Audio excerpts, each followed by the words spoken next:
Audio Jungle.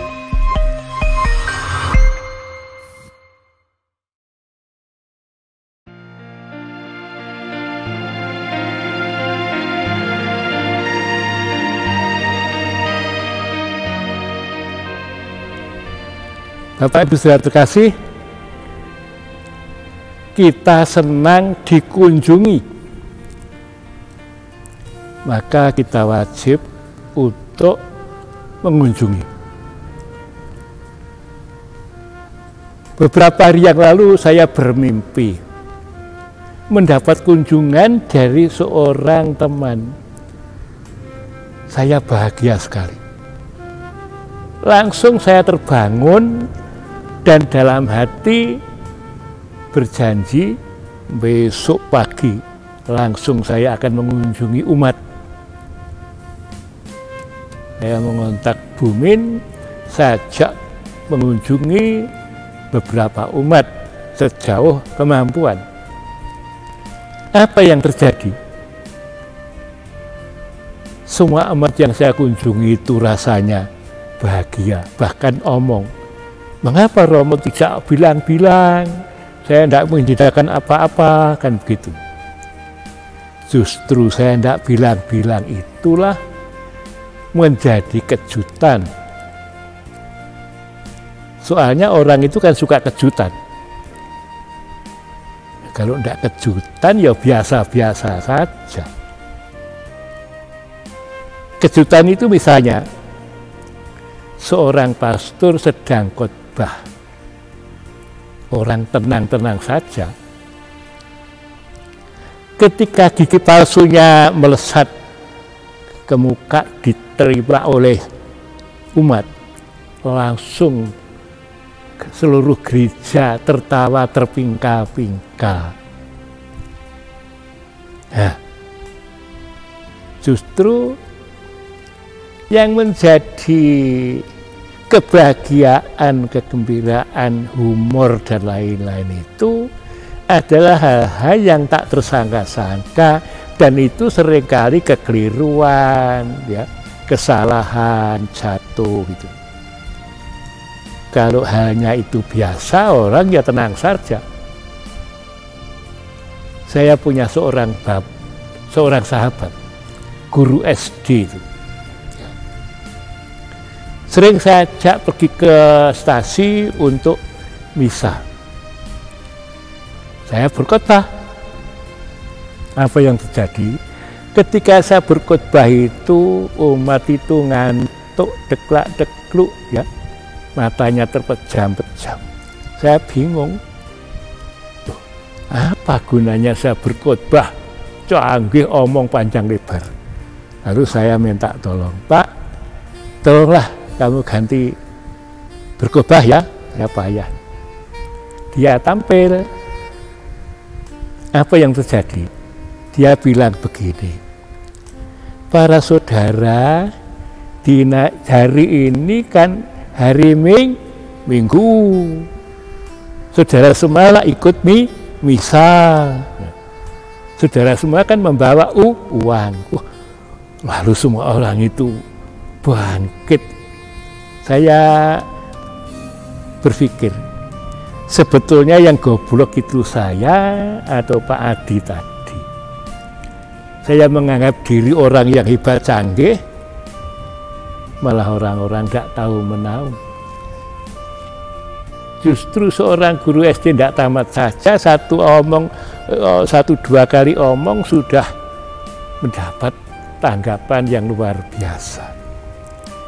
Sebab itu akhirnya saya berusaha, bila mana harus tampil omong, jangan terlalu kita berpikir tentang hebatnya, mempersiapkan diri hebat-hebat supaya nanti tidak ada kesalahan.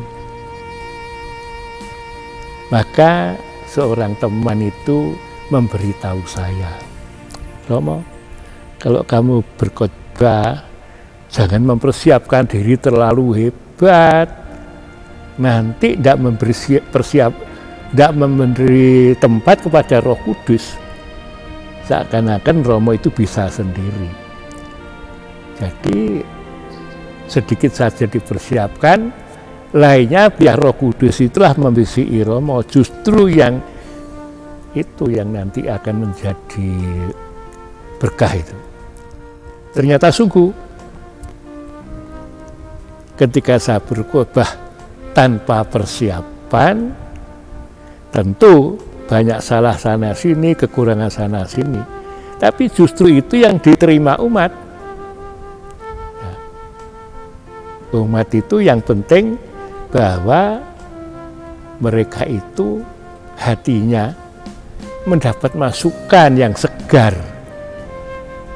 bukan nasihat-nasihat penting, bukan teguran-teguran.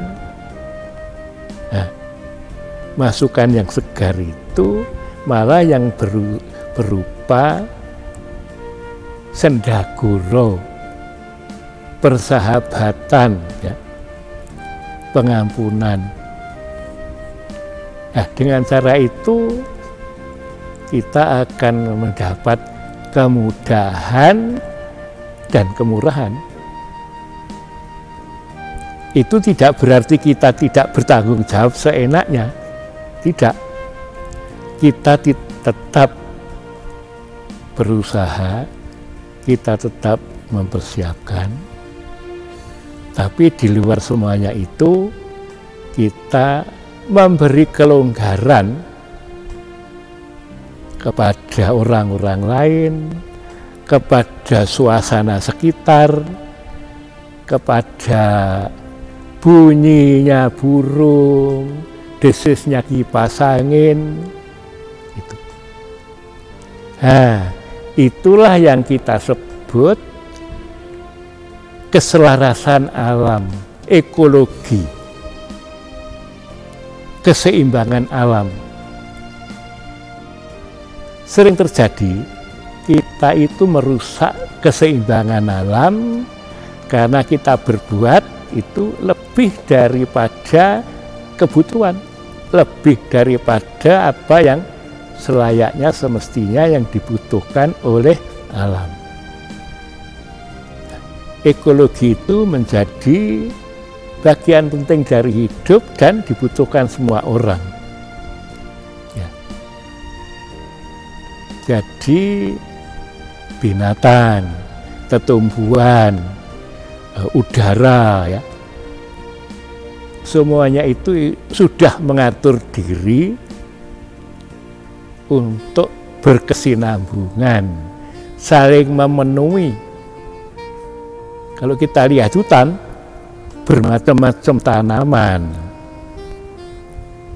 Nah, tanaman yang satu itu menyuburkan tanaman yang lain. Jatuhnya daun yang tinggi menjadi busuk, menjadi pupuknya tanaman kecil-kecil. Tanaman kecil-kecil nanti menjalar merambat kemana-mana, akan menjadi makanan binatang-binatang yang di bawah. Kotoran binatang itu menyuburkan tanah. Itulah ekologi atau kesinambungan alam.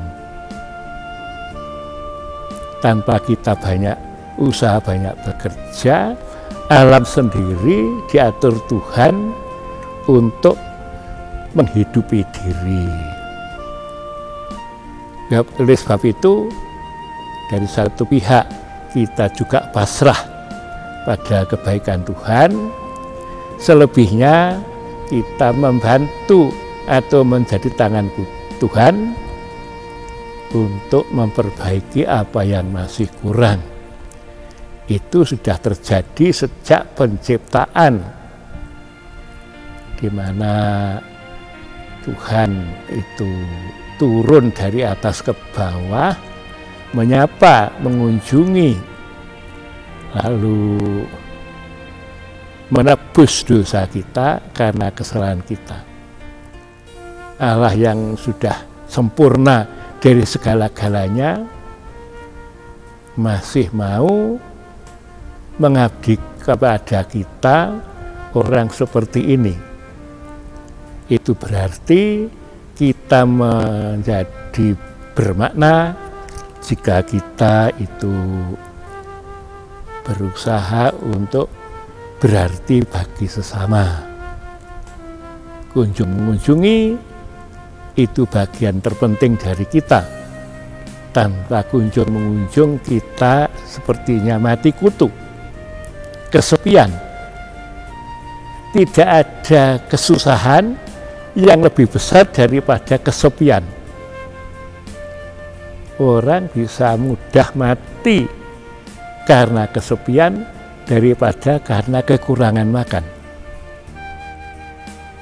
Maka inilah ulasan saya. Semoga masih berguna bagi para saudara, dan para saudara dengan ikhlas penuh perjuangan juga mau turun ke bawah memberi yang terbaik dari kemampuan saudara. Sekianlah.